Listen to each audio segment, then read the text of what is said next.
Addiction. It's a heavy topic that most of us probably think has nothing to do with the world of startups and entrepreneurship. But the reality is, substance abuse and mental health issues are rampant among founders. The pressure to succeed, the long hours, the constant stress. It's a perfect storm that can drive even the most put-together person to seek out unhealthy ways of coping. I know this firsthand because I've seen it firsthand, both in my own life and in the lives of other entrepreneurs I've known. Someone else who knows this all too well is my guest, McGregor. Dom is the author of I'm Never Drinking Again, How to Stop Drinking So Much and Change Your Relationship with Alcohol. He's the co-founder of Fearless Adventures, a founder investment and support firm, and the co-founder of Social Chain, the pioneering social media marketing agency that he started with his friend Stephen Bartlett. They started the business as teenagers, growing virally on Twitter and figuring it out as they went along. Within a few short years, they had a thriving business. From the outside, it looked like the ultimate entrepreneurial success story. But behind the scenes, the pressures were mounting. Dom was working non-stop, barely sleeping, and constantly stressed about the next big client or cash flow crisis. He started drinking more and more to take the edge off, to the point where he couldn't enjoy wins with the team without alcohol. Here, Dom shares his journey from social media wunderkind to struggling with serious addiction, and how he eventually managed to get sober and turn his life around. Okay, so with that, my conversation with Dom McGregor. Dom, I've known you and Stephen for a very long time, like pretty much your entire professional careers. Yeah. And when I first met you guys, I think you had just transitioned from Warpark and from talking about having a whole bunch of pages and you basically being the genius in Liverpool, if I'm not mistaken. Liverpool? Yeah, That's where you were, right?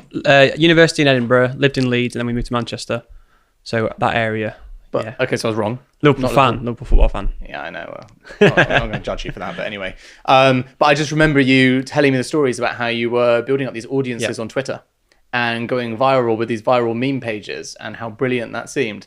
And my first interaction with both of you was like, I thought I was pretty cool young guy. I was younger than all my friends starting entrepreneurship because I was 24, starting a tech company, all of this stuff. And I met you and Steve, and you had an office in Hammersmith. It was quite a nice office, to be honest, as well. I know you moved to nicer and nicer offices, but that was quite a nice office.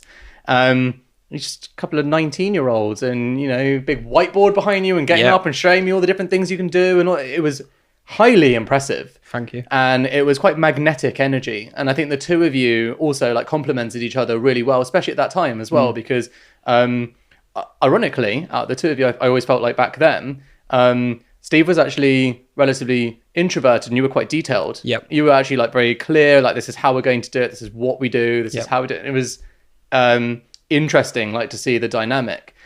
So that's my context. I've got quite a lot of context. Like I said, I've known you guys for best part of 10, 15 years. 10 years now. 10 years, yeah. 10 years. So for those who don't know, what was Social Chain? How did it come around? Yep. So exactly as you said there, we were two kids in Hammersmith in an office, which also doubled up as our bedroom, actually. You might know that we were actually sleeping there. I remember you asking me to go to bed with you, and I was like, I've got home. It's all right. I think I still have my wet hair from the shower in the morning. But yeah, so we kind of stumbled upon this growing communities online. And what was great was that we knew how to build on Twitter, on Facebook. And this is back in the glory days where, we could get a page to 250,000 followers in one day. Imagine a brand doing that now. It doesn't happen. We sit there on social media every single day and we see people pop up and it feels like it's overnight, but it's not. It takes a lot of time and consistency. So we could launch a new page, and that's what we were doing in the student space. So we were building communities that were focused around students, and we had a knack for it. So we started our first business, which was Wallpark, which is like Gumtree for students. And the vision was we could drive people from social media to the website and they would stick. Reality is they didn't stick because, loads of other issues. Fucking students, that's why. Students, yeah. And, but what we realized was we had a really good way of getting people's eyeballs on products. So we kind of said that's probably valuable, not just to us. If it works for us, it works for other people. So then we kind of transitioned from a tech business, I guess, to probably what you'd call marketing consultants now. So we spent a bit of time working with people who had businesses and helping them get out there. So some student brands really. And we never really thought that was a business, but we just thought it was a great way to make some money. And we ended up going and doing a bit of traveling. And then one of the clients who has the office in Hammersmith said to us, "Oh, you guys are doing a really good job. Can you come and like help us launch our new product? We'll fly you back from where we were in the world at the time." And because it was a student product, it was in August, going live in September. So it was similar to Wall Park, but it was an app for students. And we were like, okay, it's worth it. Let's come back. We do a phenomenal job there. And then they offer us some investment. Alongside the investment, they said you can use the office space. And do you want to turn what you're doing now into a real business? And we looked at each other, and that whiteboard you mentioned there, we spent a lot of nights brainstorming, a lot of nights thinking, does this make sense? Should we do it? Should we take external investment? And bear in mind, the other opportunity was to travel the world. And so what we were turning down was the freedom for hope that we could turn this into something more meaningful. And we had a lot of debates around it. Steve and I kind of have different opinions at first, but we decided, yes, let's take the investment. Let's turn this into a proper business, and let's go out there and try and find some clients. And then you walked through the door as the client number, probably proper client number 2, I'd say, after the investors. Maybe you're the first external client. People like you walk through the door, hearing that we're the kids who can make other kids talk about stuff and can blow things up on Twitter. And that started the Social Chain story. Yeah, it was funny to be in at the ground floor, but you guys, very quickly, you had a very clear proposition, which was unique and unusual, right? Most people don't actually know what they're offering, or they say things like client services or whatever, whereas you guys were sort of very clear, like, we can make things go viral, and if someone said that now, you'd be like, yeah, ridiculous. Yeah. But like you said, back then, it was a unique moment in time where you could like mechanically engineer the stuff to be completely authentic and real. And the other thing as well was, you said you could do it, and you proved time and time again you could do it. And was it 80,000 downloads we got? Yeah, was it? Something like that. Yeah. So 80,000 downloads overnight, over a weekend. Yeah, it was incredible. I always remember where I was. I was in Hoxton Hotel with my business partner Joel, sitting there because we couldn't don't think we had an office, so we were just rinsing out the Hoxton Hotel all the time in the lobby. And just watching stuff actually work. And, our servers went down. We had to call our guy. Yep, I remember that. Yep. Yeah, like all of it. And it was the kind of stuff that it's a startup folk story, right? It feels great to like be part of something and have your servers go down. Yeah. You read about servers going down. You don't think it's going to happen to you. It's a nice problem to have. Incredibly annoying problem. But it was an awesome experience. And it was really great to see you guys actually explode from that point as well, because you really took that opportunity. And I think what the opportunity was, when we zoom out a little bit, was understanding social media. And as you say, it was a moment in time, and you also know that a year later the world changed and we couldn't use Twitter because Twitter had started to introduce restrictions. So that moment in time was perfect, but what we built in our mindset was a culture of that we understand social media. So let's work with people because we believe social media is going to be a big thing. And at the time, a lot of people didn't. So let's become the go-to for social media. So that took us down so many routes. It took us down paid social when that came about. It took us around influencer marketing, content creation, and all that angle. And I think, it was a fantastic piece. But to your point, if someone starts a social media agency now, no one would care. I think it's one of the most common businesses. Yeah, it's a common business. It's still a problem for people. Yep. It's still alien. You still need expertise, but it's not really clear what you're actually offering someone. It's sort of just words at this point. Yes. So you've gone through this very early, very young journey, and you don't have a clue. And I think the thing that obviously, again, because I've known you guys through the years, and then there's also like looking back on things, there's ego, there's bravado, there's success, there's all of those things. Obviously Steve always came across like he actually does know, right? As in that's always been his thing anyway, right? Which is like confidence, just exudes confidence. I actually felt like you always owned quite well this idea of like we're figuring it out as we go along. Yep. And I felt like that was always quite a transparent part, and that always felt actually like a really good co-founder relationship in terms of the attitude, both as client and like I imagine internally for the team as well. How did that stuff manifest inside the team whilst you're building then? So I think, especially with people like you, it works because you're in the same situation. Yeah, that's true. So you understand it. And I think what I didn't appreciate was the speed it would go from working with people like yourself, where we're working with entrepreneurs who are like us, and we can spend time with entrepreneurs, and we've all got the same mindset, and you forgive a little bit more, and you're open to trying new ideas. Very, very quickly. And you like realness. You're like, oh, we don't really know, but we'll figure it out. And you're like, oh, I like that about you. Yeah, and it's instead of that, we went very, very quickly to big corporates. Probably in the space of 12 to 18 months of working with people like yourself who've got products, who understand us, are on similar people to us, suddenly been put in front of marketing directors and with budgets and 8 other agencies and a much more professional world. So that mindset and I guess that kind of growth lag you have, this was a whole new world to us. We could work with other people like ourselves, the entrepreneurs who look like us, but we couldn't work with big corporates, and especially myself anyway, this is more me. But you feel a lot more out of your depth when you start to work with the big brands. We had Fox, we had Disney, we had really big companies coming to us who were all very, very professional, and that for me felt when we went from, God, this is intimidating now. This is very, very different to working with people who understand that we can make a couple of mistakes, or I think you've texted me about a grammar error once on a post. It's like these things are not held on to and forgiven, but in the corporate land these things could become bigger issues. So when it comes to sort of trying to scale yourself at that age, how did you do it? Did you get advisors in? Did you get help? I think we probably held on to that mindset of we'll figure it out too long, and we didn't surround ourselves with great people. So not with great people, but with people who had been there and done it. So we had this idea, and I think this was true, is that social media is a young person's game. We were 19, 20 years old. So going and speaking to older people who don't understand social media, like what value could they bring us, was kind of my mentality. It's like they don't understand what we do, so how can they help us? And that was obviously very naive, because in hindsight now it's not true. Yeah. So we go ridiculously insular. And in hindsight, humans are humans, and therefore most of business is just managing humans. Exactly. And I think again, when being so young, you don't understand yourself either. So I'm a 19-year-old guy, 20-year-old guy. Your ego, your bravado, you want to be something bigger than you are. You actually think you're untouchable. You think you can figure all these things out, and that if old people can do business, then you can do business because you're the young kid on the block, and social media is new, so you're going to have the answers. So I went very insular and tried to figure out a lot of problems by myself. And then what I kind of realized is that while we were, I'd say, experts and stuff on the product side of things, when it came to doing the actual marketing, the ideas we were coming up with was all kind of leading the industry, because that's what we did. That's only 10% of the business. The rest of the stuff is business as usual that every single company goes through. So, financing, recruitment, cash flow, all these other areas of business, which I had zero experience in.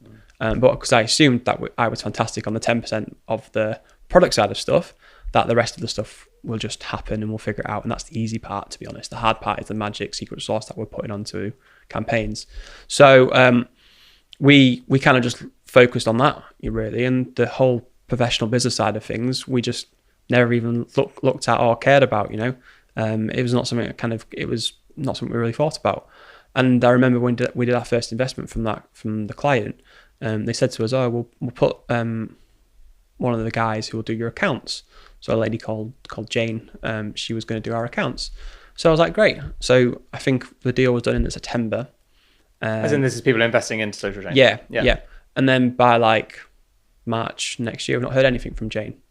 And then we get our kind of first real cash crunch period where actually we get a knock at the door, and it's an old guy, he's got a notepad and he comes in. Is this a 30-year-old man? No. An ancient I can tell you about us hiring our first 30-year-old and how that made me feel. But he must have been 50s. Right. And he says, I'm from HMRC. And you go, okay. What's that? Not that naive, but... Okay. Is that one of our accounts? He comes over and says, you owe your PIE. You have not paid it since you started. So 6 months accrued of tax. It was 75 grand. And I'm sat there, and he comes to me and like, we've got to pay 75 grand out of the account right now. The tax man's here. Like, what do we do? And, no one told us that after you pay the salaries at the end of the month, that you've got to then pay a separate payment to HMRC afterwards. Yeah. So all these things that like we didn't ever know and probably didn't even try to know because we were, I guess, very focused on clients and winning new business, and the product just never got sorted and never actually happened. So I'd say like from our side, we knew what we were good at, and I think we probably focused on the stuff we could do and avoided the stuff we couldn't do. But I guess what that is that's one example of, as you're scaling the company and you know what it's like, these things pop up every single week. And how do I cope with it is like, the truth is that there are some things you can deal with because those problems get solved, but there's some problems that just don't get solved. So we're here scaling the business, and we're in a whole new kind of growth part of our lives. We're suddenly having to learn and run as quick as we can build kind of vibe. And the truth is that you don't handle it. It becomes your responsibility when payroll comes up on to make sure you've got enough money. You start seeing people getting mortgages or buying cars, and they're getting them on finance, and you're like, oh my God, like, we're responsible for making sure this person has a house, and we can't not miss payroll. And I think for us, like, we kind of got, with a naturally service business, is as you're growing, the business becomes a lot more difficult to scale, because talk to you about, starting to work with bigger corporates after like 12 to 18 months, is that those corporates, unlike, someone like yourself, have 90-day payment process terms, and the contracts get bigger. So, just think about logically, if you sign a couple £100,000 contract with these businesses and you've got 90-day payment terms and you operate on a 50% margin, you've got to pay a couple £100,000 out before you even see the money. You start to win a couple of those, and suddenly you've been incredibly successful because the revenue's growing, but actually cash collection becomes difficult. I think this is something that non-entrepreneurs really can't get their heads around. In general, like, actually, the bigger your company, the more of a cash crunch you tend to have consistently. We even have it at Heights, which is crazy. It's not even a services business, but every few months you've got to do an enormous stock payment for stuff in 6 months. And so you build up like a big heap of cash, and then for a few months you have no cash, even though you're talking about being a growing successful company, and people can't quite put two and two together. And I get it. It is bizarre, but actually the cash cycle payment, and especially with agencies, an absolute nightmare. Exactly. So the success actually created the problems. Because, if we were working with clients where we could get payment up front and that kind of stuff, it was much easier. But we start to become, in their world of, procurement processes and, 6-month sales cycles and all this kind of other stuff. And like, it's the growth period there which caused the most problems, because you can't not deliver these things. So you still have to start managing it. And I think because it happens so quickly, that's where, like, really where like the problem started to occur for me personally, because actually on a Friday, I remember very, very, the exact moment, we won Amazon Prime. Okay. And I'm there, like, sat there on a Friday, the whole team celebrating because they've done loads of work for it. And I'm sat there thinking, how the hell are we going to deliver this? Not just deliver it, but how the hell are we going to be able to fund this? Because I know Amazon, we've already gone through the process. It's 120-day payments. And from memory, and probably spot on, I imagine Steve was out winning the new business with exceptional spiel and bravado and all of the bells and whistles, and then being like, right, Dom, time for you to deliver it. And you're like, oh, for sake. Yeah. And is that right? That seems like the right memory. Yeah, and completely. And I think I've got which is a good partnership. It's a great partnership. It's still a problem to have. But I don't have the guilt that I'm not celebrating. And this is my problem, because I start piling this all on me. I think I have to shoulder all the responsibility for this. And personally, I didn't have to, but it just started to build on me. So I start to be able to, like, not enjoy moments, and then I'll start thinking, okay, we have this attitude and culture where drinking is obviously part of the celebration piece. So from a young age, I think I've gone a lot of analysis on this from my perspective, and I think I never really built a healthy relationship with alcohol. I don't think when I was younger, at 18, 19, I had an unhealthy relationship. I just didn't have a healthy one. So when I went out when I was 18 and there was no stress in my life, it was really enjoyable. I'd be the kind of Jack the lad, funny guy, and nothing went wrong. But as soon as you start to crank those screws up and real life stresses and real life realities come into play, straight away, instead of doing that, your personality being elevated through alcohol, actually it becomes the depression that it is, because that weight you're putting on yourself, when you start adding the alcohol in it, it then starts to increase the weight, because the self-doubt you already have and the kind of anxiety and the little voice in your head that's telling you this is going to go very badly and you can't cope and all this kind of stuff gets louder by drinking. It doesn't go away. And then, so in that situation, how did I cope with it? Internalizing everything, and then started to look at alcohol as like a medication. So on that Friday, how do I go and celebrate with the team? Well, I go and grab a couple of beers and think, okay, this will pick me up. You know, I'll be able to enjoy it with the team. When really, I think it's like that meme when you sit in the corner. It's like, people don't know I'm freaking out right now. And that's how I felt. And that would happen weekly in different situations, you know, good news, bad news. It would just feel like things are building on me. We had a legal matter with the ASA and the CMA around advertising about, you know, everyone knows now you've got a hashtag ad in there. But that came from an investigation with us. Right. So someone was investigating all the work we did on CMA for 18 months. Yeah, I mean, fair enough. At the end of the day, looking back now makes sense. It makes complete sense. Actually, unbelievable you were able to write that for so long. Yeah, exactly. And but like when we looked at that list of penalties that could happen, their big thing was like making sure we didn't consciously mislead anyone. So they wanted to see whether the clients we were working with were telling us not to put an ad. But basically what happened was there was no rules, so no one was saying anything. Yeah. So we had to go through that process and burden the responsibility of all our client comms and me and all that other stuff on it. And then that's just another thing. So, you know, as you scale in the company, like I say, the bigger you get, the more pillars and tentacles the octopus has, the more problems that can create. And if what I didn't have at that point was a really handy way of dealing with things, I would literally be a little bit like an ostrich, stick my head in the sand and hope it goes away, rather than actually, okay, let's put a real plan in place to deal with it. So I remember you guys, you know, obviously we met in Hammersmith, but then you moved to Manchester, and I thought that was very smart because London's a very busy agency place and it's competitive. And even though you guys were doing a great job, you could probably do an even better job somewhere like Manchester where you can own the whole city, basically, which is kind of what you did. Yeah, and you know, we looked at it from like a real smart business decision. It's like, how long can our runway last in London versus Manchester? You know, and to do the same work. To do exactly the same work, yeah. So like salaries at that point were much more varied than they are now. Obviously, COVID's kind of balanced them out, but you're looking at 50% cheaper in Manchester. Yeah, you had a tiny slide in London. Yeah, and then it got so much bigger. So yeah, you know, we made decisions to move up there, and I think that was the right thing for the business. But yeah, it was I think there was a time when, you know, we didn't want to be another Shoreditch startup. Yeah. And I think again, a service-based business depends on people. So for us, our limiting factor was people and doing the work. So the more people we could get in for cheaper, the better we could do the work. Yeah. And surrounded by universities, etc., yeah, etc. Yeah. But so to that point, surrounded by people coming out of university, going to work in a cool social media startup in Manchester with a slide and great clients and stuff, it's going to be a drinking culture. I mean, this is the UK. Yeah, and I think the industry also, marketing. And the industry, yeah, totally. Those two things colliding. Yeah. Client servicing, you know, there was an expectation, you know, someone said to us that expectation that you take the client out for a drink and that's how you get the contract signed. You know, it's not always about the best work you do, but about the relationships, because, you know, things are always going to change. But if you've got a good relationship with a client, then it'll be good. And how do you build a relationship with a client? Well, you go out and get drunk together. That was like the 101 of client services for most industries, to be honest. You know, we look at it now from like other big companies, they're trying to transition into how to actually build relationships without going down the boozer. Yeah.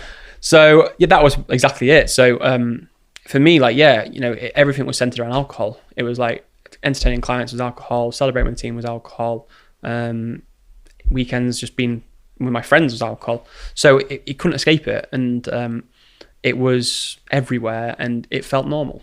It felt like in the UK that the thing you do after a day of work is you go and have a drink. It just felt like part of life, and that's exactly what, as a 20, you know, coming up to like 20 years old now, is what you'd enjoy doing, because you meet people and you know, you soften yourself. So from a culture perspective, having a young team and being surrounded by people our age, that's what was normal. You know, there's no one really questions a bunch of 20-year-olds now going out together, because it's exactly part of life. So I remember, you know, I don't know if I'm misremembering, so tell me. But I don't particularly remember Steve drinking that much. I don't really feel like he enjoyed it that much. So I remember going for drinks with you guys, and like he was just sort of maybe one, but often not. Yep. So just never really like not one of those people that particularly enjoyed it, so just didn't do it. Yeah, and like I say, everyone's different barometers. But I would like, from being 18, I was always someone who'd go out and wouldn't miss a night out. So for me, I'd, you know, played a lot of sports, so football and booze and watching it was always there. So what happened is, you know, when we talk about some of the pressures that are being built, and the inability to cope with the pressures is the other part of it, is that I found the emotional outlet in alcohol. And at first, like it's very innocent. You know, it's probably drinking a bit too much on a Thursday night and being hungover on a Friday. And what happens is the bigger those problems like weigh on you, the more you need to drink to forget them. So ultimately, it's a numbness. You know, it's a coping strategy. And nothing good comes from drinking a lot. And what actually happens is you create more problems for yourself. So while the problems at the moment are potentially my mind and issues, then they start to come into the real world. So, you know, I remember one night getting really drunk on a Thursday on an opening of a new bar, going home by myself in a taxi, falling down the street, breaking my ankle, and like having to crawl down like into my bed. And I woke up the next day at like 11 o'clock. For some reason, my alarm didn't go off. My ankle's swollen. I got calls from Steve because a client's come in who I was supposed to meet, and I have to go to hospital. And I'm like, this is a Friday. I've got responsibilities. And like, this is having a real life impact on like me. And there was a couple more situations where I ended up hurting myself, you know, that one in point. And the drinking gets more regular. But actually what it goes from being that Friday where I'm trying to have a drink with a team to enjoy myself, to actually Friday night, 4 o'clock, I'm going home, I'm locking myself in a dark room. We had this massive cinema room, and I'm just drinking all weekend. And I remember my 23rd birthday where we went out on the Saturday, and I ended up just like getting absolutely ridiculously drunk, and probably slept for like 2-3 hours. And then my birthday was on Sunday, and all my friends had planned a dinner for my birthday, and I decided I didn't want to go out with anyone. I just wanted to sit in the dark room, drink a couple of bottles of wine. So all my mates ended up going out for my birthday, for a dinner for my birthday, and I'm sat in this like cinema room, just like combination of like getting a bit hungover and actually just topping up and keeping balance and like of numbness. So it becomes more frequent. So it started to turn into Wednesdays, started to turn into Tuesdays. Every single day then became about me drinking. And I have this thing where I call like them glass bottoms. Yeah. So like a glass ceiling, you break through a glass ceiling and wow, life becomes amazing. But you break through a glass bottom and your life gets worse. So that day on my 25th birthday was like a glass bottom. And I'm like, okay, I need to do something about it. I need to change my life. And you start to internalize things, and actually, you know, you start questioning every single part of your life. You start questioning whether the business is causing you too much stress and whether you're better off leaving the business because it's creating a lot of anxiety that you can't cope with. And as I said previously, those thoughts that you have in your mind, the doubts, the kind of lack of self-confidence that you know, might be quiet little voices every now and again, become loud, and they become your own thoughts. So like, you know, I had a period of time where like literally happiness left me. I couldn't find happiness. I couldn't find anything to be happy about. And so much onto me. And then I start thinking, okay, I don't really want to be here anymore. And like I say, the first I don't really want to be here anymore is like, I don't want to be in this office. I can't solve it. I don't want to be here. I don't want to be involved with these people. You know, it's all horrible. And then I don't want to be here came about life. Okay, it came like, I can't cope with this voice in my mind, which is constantly criticizing me. I can't cope with the like tidal wave of emotions and problems coming at me. And like, I just want to run away. So it kind of started with running away. Okay, it's like, leave the business, whatever. And then I don't know what triggered it, but for some reason I've started to build this emotional connection with trains where, because I was getting the train to London, I guess I always associated that with stress and anxiety of like, okay, I've gone to London. Oh shit. Okay. And then because of the drink, because of the kind of anxiety and the kind of things I'm feeling, I started to think, oh, one day I'll just jump in front of a train and like every problem will go away then. And that's how I was thinking, is like, that'll get rid of all the problems. So I was constantly trying to chase this way of like getting rid of problems, and because I didn't have the capability to solve them. And then, so this is all bubbling within me. How old are you at this point? 23. So I'm not talking to anyone about this. This is just how I'm feeling. Like, Steve and I, you know, started to like, not that we had like, things are sort of a bit more serious. You know, we got hacked, cash flow, dealing with people problems. Life was just getting so much more difficult. So my personal life started to put on weight. Face goes horrible. I'm like the alcohol now owns me. I am now like slave to it. So I basically end up having like what I call like my rock bottom now. Yeah, where so I started seeing this girl who worked in the business. As in she worked at Social Chain? Yeah, she worked at Social Chain, yeah. And then, so we had a bit of thing going on, and then I got ridiculously drunk one night. So this is the last time I drank. Ridiculously drunk at the races in Chester, and ended up saying some really horrible things to one of the guys in the team, as well as in front of this girl I was starting to see, texting another girl and being very arrogant and being, oh, who the hell are you, kind of thing. So now I'm actually really bringing in my problems into the business. So the guy who I spoke to was about to head out to the US to open the US office. So he was like a key player, and I was, stuff I said to him, I can't even repeat on camera, horribly derogative, degrading to him as a person. And then obviously to this girl, I did the same stuff. And I woke up the next morning, and Steve, obviously, from a professional sense, heard all this stuff. What I did beforehand was be able to keep it personal. So none of this stuff impacted the business too much. It was me, like I say, in a dark room rather than the business. But this time it kind of really stepped into the line of business. And so I met Steve on the Sunday, after this.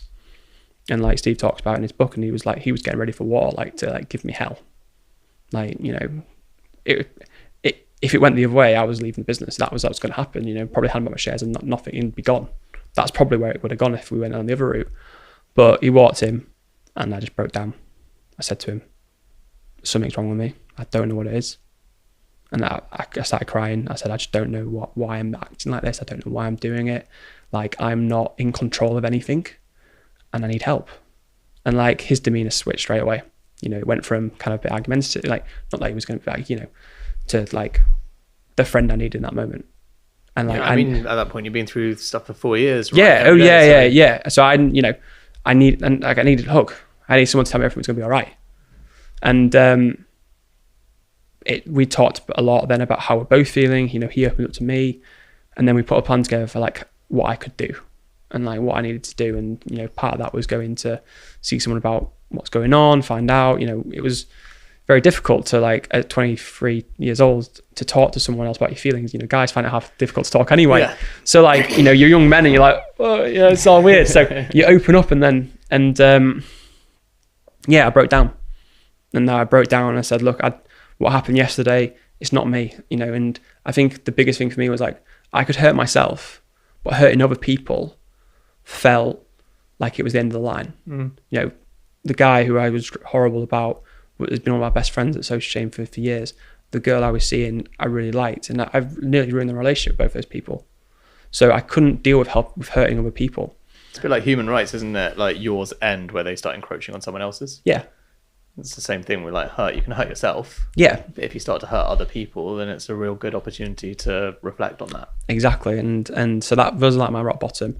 So I'm there, and I don't know what the answer is at that point. I think that even, a lot of things I've talked about drinking, but at that point I didn't blame the alcohol. Alcohol just brought out this horrible thing of me.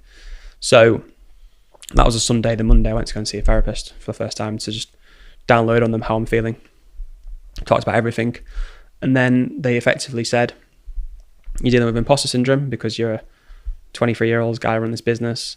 You've got anxiety about the future, and it's leading to paralysis, fight, flight, or freeze. I'd never heard that expression before, but I was a freezer. So I just didn't do anything. It ended up being procrastination. And you've got borderline depression because of those two things. You might go down that route, but depression isn't your main cause. It's caused by those two things. So we put a plan together to address those two things. And the thing he said was okay, if you stop drinking, you'll be able to address those problems. And if you address those problems, you'll be able to address the problems at work. So I was okay, this sounds good theory. This sounds great. But what I kind of made to everyone was a promise that I can't let my personal drinking impact the business and cause the damage it's causing, because things were caught on camera, and a lot of the team who were also out that day saw this stuff, and I lost all respect from the team over this period of time, not just from that one day, but over the period of time. The team didn't respect me. I was a liability. I was a drunk. I was a buffoon. That's how people looked at me. So I'm at the rock bottom personally in my life. I've got this girl who I'm seeing who doesn't want anything to do with me because she's just seen how I am. I've hanging on by a thread to the business. I've got no respect within the company. I've got to do something about that, And again, the mindset in my mind is run away and hide, or really let's try and solve it. Let's try and overcome all those things. And hindsight looks at me, then the easy thing to do is run away. The harder thing to do is stay there and prove it, and prove that you are a good person, prove that that's not who you are. And I think I was driven so much by how bad I could have been and how bad I was to show people that that's not who I am. And I think that was one of the biggest driving factors, is that that's not who I am. I'm a nice person, respectful person, and I get on with people. And like how far it took me away from who I really was very far. We actually created like a persona, and it was Drunk Dom. Drunk Dom would do one thing, Sober Dom would do another thing. And Drunk Dom was this horrible person. And like the two people were so different. And that everyone knew me as Drunk Dom. And I wanted people to know the real me. Okay, let's take a quick break. When we come back, Dom will share how he went about the difficult task of regaining the trust and respect of his team after his struggles with alcohol. We'll be right back. I'm going to level with you. I'm not the best manager in the world. I'm a decent coach, but management is my co-founder's thing, not mine. And thank God for that, because developing your team is one of the single most high leverage things you can do as a leader, which is why I'm really happy we're working with Personio. They're the all-in-one HR platform you need to handle everything, from hiring to onboarding, handling absences to managing compensation. Their features touch every point of the employee lifecycle, from onboarding right through to exit interviews. And because they automate so much of the boring but necessary HR admin, you and your managers can focus on getting the best out of your people. So, if you're leading a growing business and want to spend less time on HR admin, then book a demo at personio.com/secret leaders. That's personio.com/secret leaders. There's a link in the show notes. I mean, the ego is a very fragile thing, right? And so at this point, yours is choosing to protect itself with alcohol and sort of numbing yourself to some of the confrontation of your situation. How do you guys deal with it at Social Chain, though, culturally, right? So did you have feedback processes in place? You said everyone in the team, lost respect for you, et cetera, et cetera. And how much of that's fact? How much of it is like post-rationalization narrative? How did you win it back, I suppose? Like, what were the actual practical steps? Yeah. I guess I'm asking because not everyone's going to have your extreme story. Mm-hmm. But I think a lot of founders would definitely relate to the idea of I've made a mistake or I've done something and I've lost the respect of my colleagues and I deserve that. Yep. I've certainly been responsible for that in the past and I've deserved it. And it's cringe, but you can basically hide behind that fact, or you can confront it and try and make it better and turn it around. So how did you guys go about that? Yeah, and I think, to be clear, it was me more than Steve. This isn't Steve losing his respect. This is me losing my respect. So that's what I mean. But like inside. Yeah. Let's look at how you can overcome any situation when you go wrong. Firstly, what do you do? Hold your hands up and apologize. Mm-hmm. Okay, so I got to stand up in front of people, and this is I think for me, this is the big saving grace, is that from day one I was always publicly open about stopping drinking. I never tried to hide it. I never said, well, I might try. I always said, okay, I'm going to stop alcohol. It started for 3 months, then it went to 6 months, but I stood in front of the team and say, I'm stopping drinking. And everyone knew about it. And so this is like your actions louder than words kind of vibe, So all these things that have happened, all the things I'm going to say, great. People didn't, and when I said that, no one believed me because it's a low trust environment. So really, people don't trust me. So I'm sat there thinking, I have to show people. And because of the incident that happened with someone in the team, I know I've broken trust. I know I've broken respect. So it's fact. So I now need to build that back by sticking to what I say. So if I say, and this is probably more of a problem with me across the work as well, is I'd say something, I won't deliver on it. So I had a yes man kind of vibe. So I would be low trust in a professional environment. So if I say something, I need to start delivering on it. And that was my whole life. Alcoholics are liars. I became the master of hiding things, the master of lying, avoidance and lying. So that's the character and personality I character professionally. So I'm thinking to myself, I now have to prove to my team that I'm trustworthy and reliable. So therefore, every time I say something, I need to deliver it. Mm. And that's what I had to do. And I didn't get it perfect. Some things still fell away, but if I'm going to say something to the team, I need to do it. I need to stick to it. I need to stick to that. And the biggest thing I can do to kind of build that back is to stick to that trust point and stick to that point where I'm not telling them I'm not going to drink. And what happens is, not in the first 3 months, not in the next 6 months, because you're going through it and you're starting to build back. You basically, your confidence is completely broken. You've got to build yourself up again. But what happens a year in from this period is that people start to look at you and go, he's actually done it. He's actually stuck to his word personally drinking. I'm seeing improvements in the work massively. And then what the big thing for me is that because we've come from a culture of being young, a lot of people sit there and think, I couldn't stop drinking. I couldn't do that. He's actually stopped drinking and he's coming out to Christmas parties and being around us. And his, I guess, the personal growth of like me physically as an individual, I went from being overweight to and fat and, looking old to a year later running the marathon. So you start to see the personal growth as well. And you go, actually, this guy's starting to get his shit together. Yeah. So, and little did they know about the heroin and cocaine habit. Yeah, don't tell people that. Right, exactly. Don't need to. You don't. But what it comes back is to create trust. It's to create trust and dependency. And, as a leader, you need to have people underneath. You need to be able to give to people that level of trust, and that if you say something, you're going to follow through with it. So I went from being like a liar, I would call myself a liar, a yes man, to actually growing as an individual and being able to handle myself and also handle the team and act as a leader, an example of how things can change. And I think because you go from rock bottom to like a place people never expected you to get to, I believe, and speaking to people afterwards, is that maybe the respect never came back to the full level because some things can't be unsaid. Yeah. And you can't take away what happened. But when new people came into the business and they heard Dom doesn't drink and this is what he's doing, they go, that's interesting. Exactly. Yeah. So you're 23, 24 at this period. Yep. Right. So about 24, you run the marathon. It's a big moment for you, I suppose. But it's a huge accomplishment anyway. I mean, I haven't run a marathon, so congrats. And you talk a lot about coping, but the business is still growing. Yep. And obviously, Social Chain is growing, and you did this merger with the German company.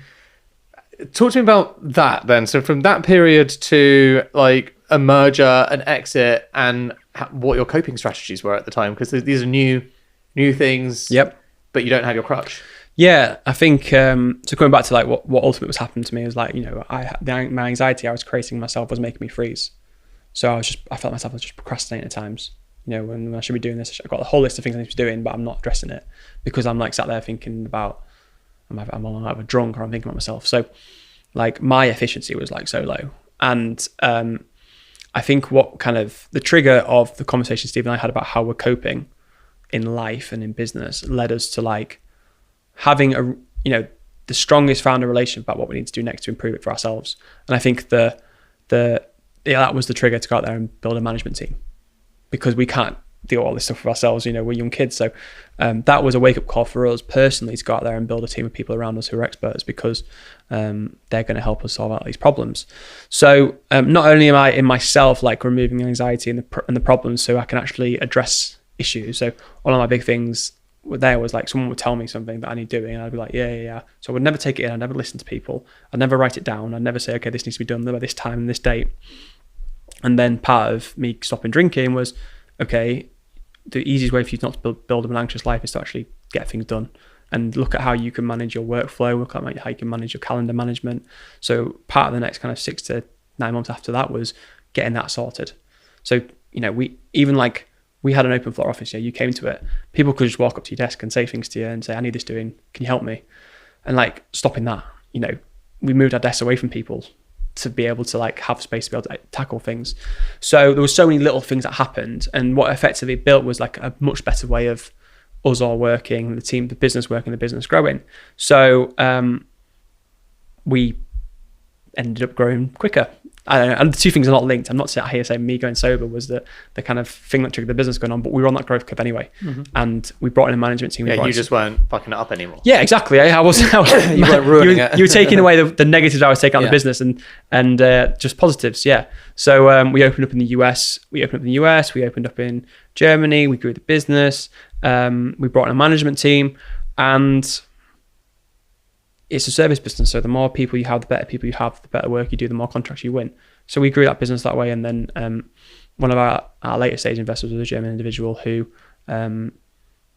talked us into the merger, did the merger, and then the business starts growing. You go from a point where you're running the business, the business is running you, so you're running the business. And I think then we were just kind of always thinking the social media thing was going to be a short-term thing. So we were trying to always go as fast as we can. And we never had a period of reflection or stopping until COVID happened. So for the next 3 to 4 years, the business was just going as normal, BAU. We were flying, winning contracts. It's great. And then COVID happened, and then we, from my perspective, started to think about what I really want and what I enjoyed. It was the first time I could stop. Even when I was on holiday, I was on my phone and we having things, and 25, 26, so much young, so energy. It was great.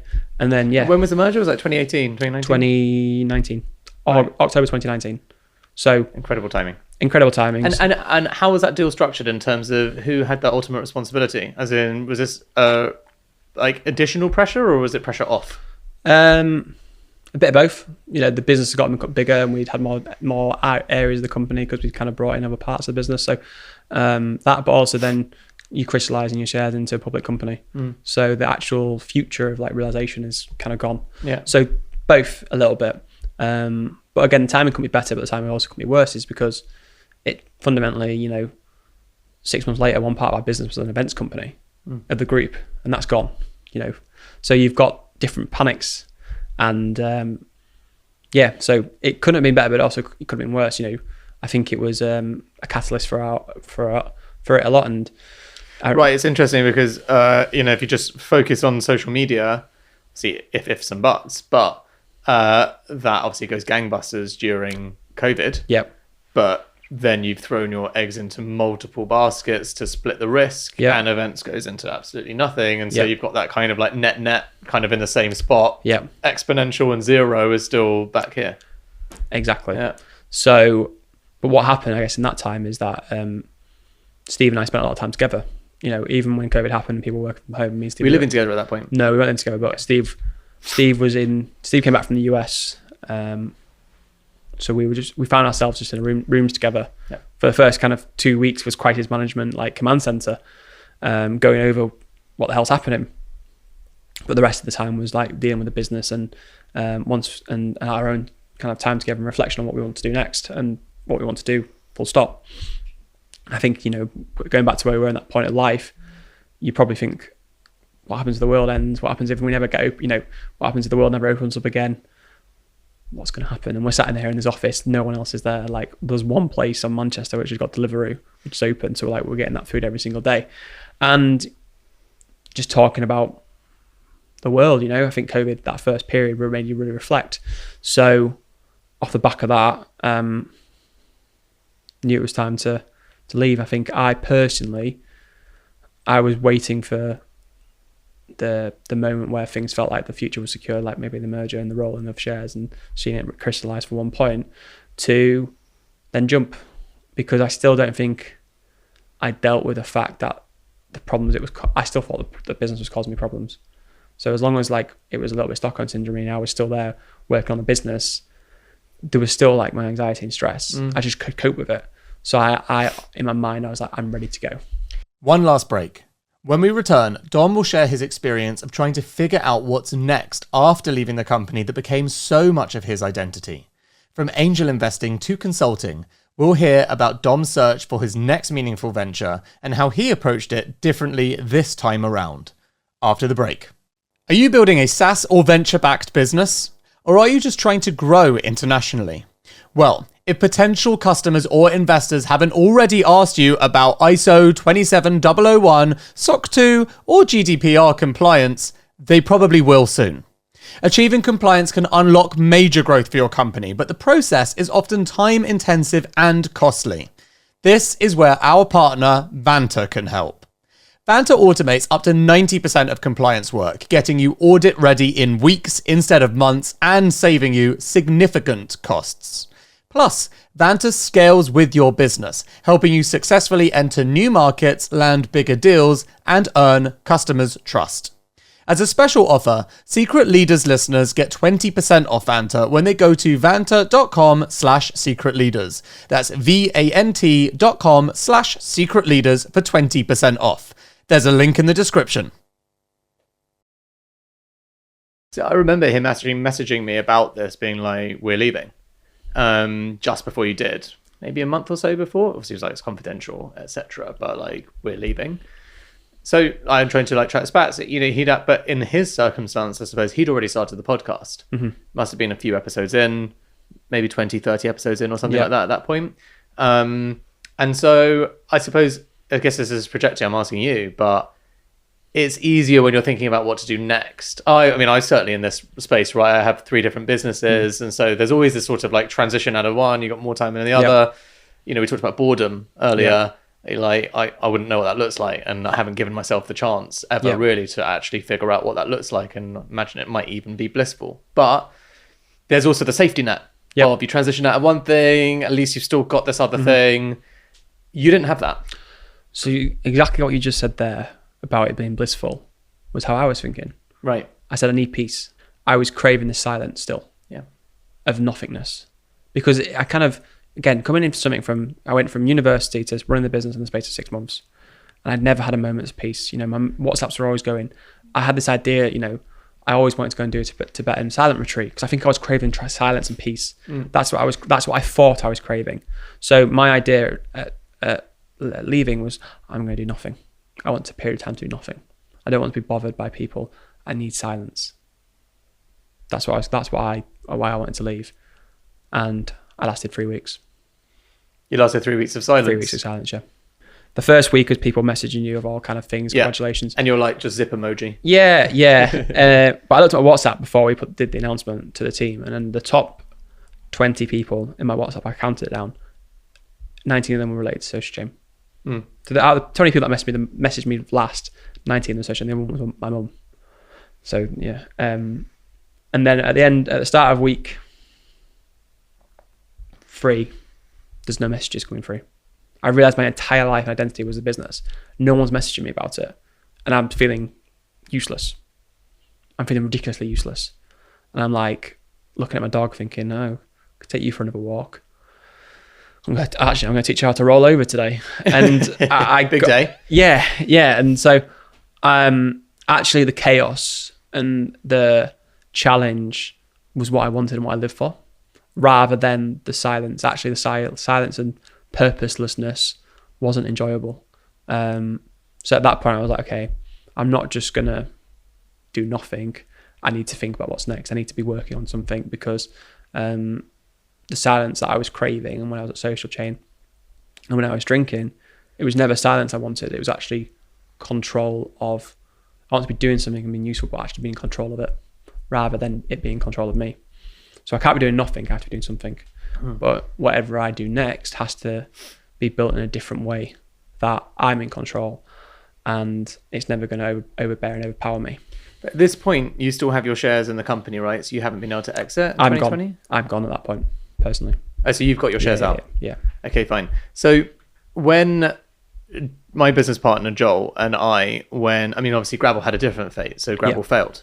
But we still had that period, as you do as co-founders, of like, what's next? Yeah. What are you interested in? What am I interested in? You're so used to doing something as a pair, a shared brain, that you suddenly have this moment of being like, we could go our separate way and think independently, but we should also discuss together what the thing is. Our approach is we did. I actually said I didn't think I was going to do something new with him because I wasn't sure what I wanted to do. And I felt maybe the way that you're feeling, I'm projecting, but I felt like, I was bringing down the relationship and like all this stuff. I was just a bit low. Yeah. So I was a bit like, I don't want to bring you down. It was just a bit like, sounds to me like we've just got plenty to talk about. Let's just get therapy and get it all out. And so we did that. And then we ended up actually starting Heights afterwards together, after a period of exploring whether we go our separate ways or start again. I think that's probably quite a common thing with co-founders. Do you go again together? Yeah. Do you go your separate ways? Do you find new partners? And there isn't really a right way to answer that. It's a weird thing. So what was your approach? I think what we probably spent was that time in lockdown, just talking about what we want to do and what life is and all that kind of stuff. And I was very open about wanting time off and peace. And but that only lasted 3 weeks. Yeah, I know. And then there was a couple of things that really interested me at that point. I had ambition to go into politics, still do. I wanted to explore. I remember this. Yeah, so, I think starting a business at 19, your outlook on life is very different than you are at 27. And I think definitely both of us, definitely me, wanted to find out about myself. You know, we fell into a business. Do I love social media? No, I hate it now.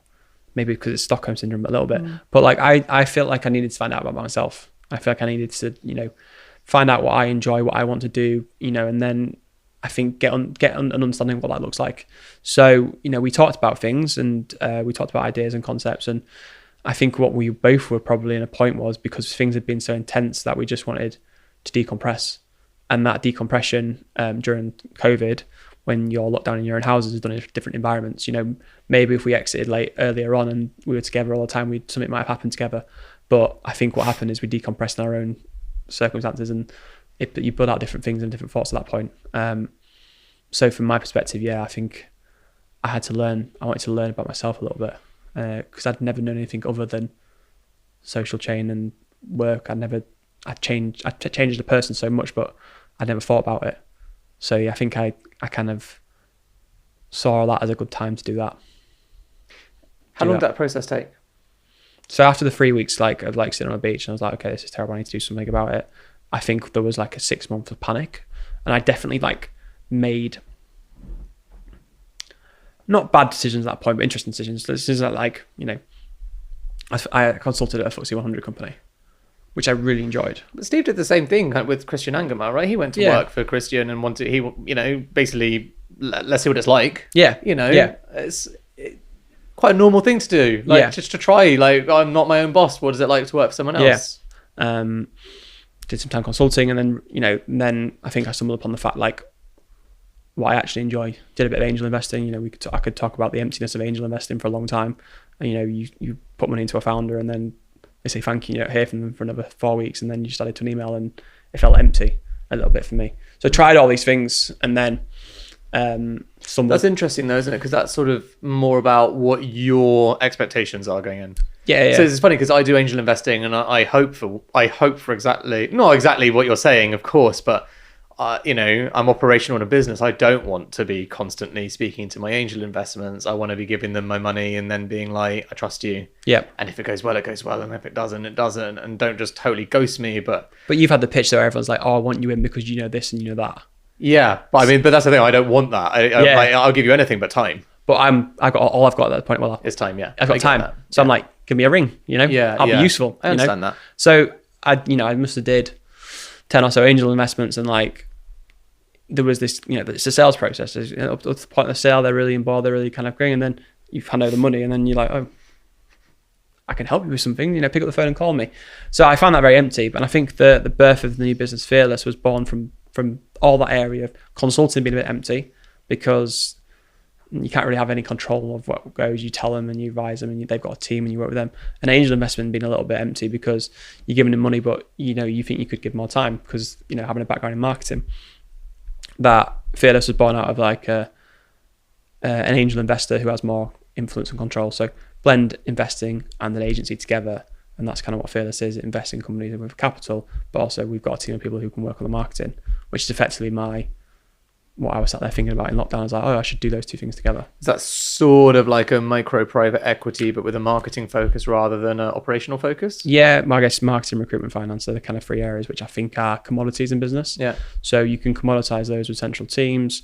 But then also kind of looking at it from my own personal perspective is that if I had the right support around me when I was that age, would I have turned to alcohol, or would I have turned to someone around me who could help me? So I think it's been built on an altruistic mindset of I want to help founders. You know, I want to help founders not go through what I went through. I want to help them, you know, thrive without having to literally break. And that's how I felt. I felt like, you know, like those glow sticks used to be when you were a kid. When you snap them, they shine. I had to be snapped, and I think that people don't actually have to be snapped to shine. So wanting to work with entrepreneurs was probably a reflection of seeing people where I was and being like, okay, if I spend my time investing, supporting and helping entrepreneurs scale their companies, that's what I would want when I was at that point. What's been the most frustrating experience then building Fearless? All of it. Yeah. God. Do you have a partner? Yeah, we've got two partners in the business. Right. Okay. So talk to me about how you structured it then. So you've left social chain, you've had your time, you've tried government, you've tried some consulting. Yeah. How do you go and find new business partners for this? Do you have to go and raise a fund? So what's your process? How long does it all take? So I got in touch with my first partner, a guy called David Nunes. So he's local to me, lives around the corner. He was Social Chain's biggest client. I thought it was me. At one point, at one point. Smallest client. So he was, most difficult client. Yeah, right, exactly. Yeah. Biggest diva. Yeah. So David sold his business to Imperial Brands. Right. And he became Social Chain client. So during 2018, we did a lot of work with him. So spent a lot of time with him, and he was around the corner. And he left Imperial probably a month before I left Social Chain. So in that kind of period, we spent a bit of time talking. And it was when you could go for walks with people. So we go for walks and, we find some time. He introduced me to Charlie, who's the other partner, whose background's in corporate finance. And we just he left his business in September. So I left in August, David left in July, Charlie left in September. So by the January period of time, when I'm doing the consult and stuff, we're just talking because we're all bored as hell. And we're like, let's do something. So, we looked to try and find something to do, and we kind of combined Charlie's background in corporate finance, my background in scaling companies, and David's background in scaling companies, and said, okay, why don't we come together, and instead of just taking a percentage fee on helping a company sell, let's combine the angel investing we're doing and actually have more involvement in the business. So we did an angel investment together, and we both all looked at it. So we did that deal together, and then we started then to look at deals together about companies which are looking for investment and looking for help growing. And then one of the businesses said, look, I really want to bring you on. I don't need cash because the business is doing really, really well, but I need expertise. Can you help me build a marketing team out? And then that was kind of the aha moment where we went, okay, because we had a couple of similar conversations, I guess. We said, okay, if we centralize some of these core services and then take equity and deliver services for these businesses, that feels like something that could be sustainable. So that's what we did. So then we went out, raised balance sheet capital from other investors, other people, high net worth, friends and family, to go out there and do 5 or 6 deals to be able to show that people are interested in cash, but also the wraparound support services to help them grow. Because it does feel like a difficult pitch, as in for a second time founder. For a first-time founder, it's a very compelling pitch.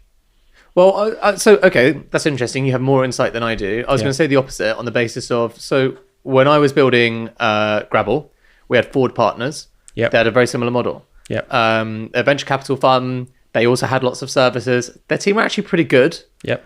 But there's something about being the know-it-all startup entrepreneur, as you were, as I was. There's a youthfulness to the hubris. Your knowledge and actual wisdom scale is completely inverted, because obviously the older you are, the more you realize you don't know anything. Yep. But the younger you are, the more hubris you have, etc.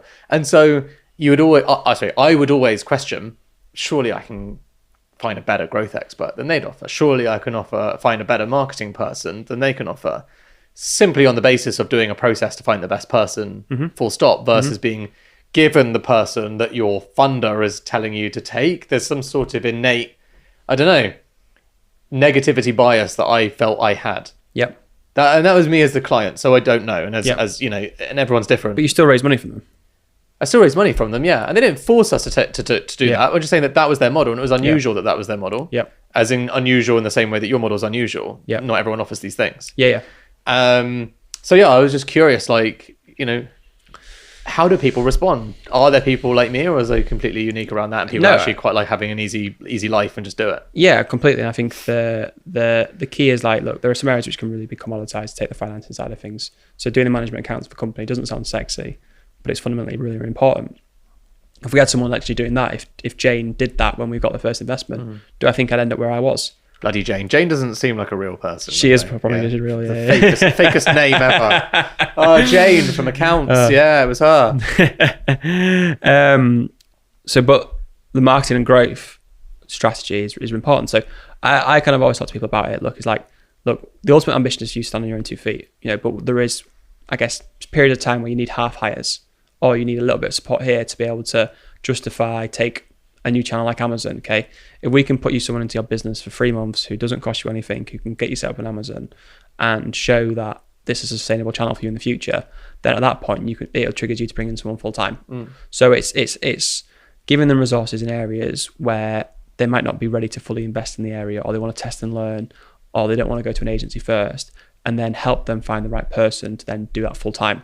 So on that basis, I don't think we've got the best people when it comes to, okay, let's go and find out the best creative for your business. I always say that, okay, you know your company better as a founder, you find the best person for creative, and we can help you advise on whether that person's good. Yeah, right. But like the standard wallpaper stuff, it makes sense. It's pretty commoditized. Exactly. Yeah, that makes sense. So it's not about making, we're not here to run anyone's business for them, not telling anyone what to do.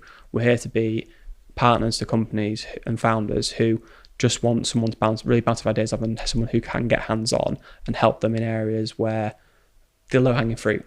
So let's take the low-hanging fruit, let's professionalize business, let's improve the standard of reporting, let's improve the marketing, let's look at, challenge, half part of it is challenging the founders to be, they know the answers.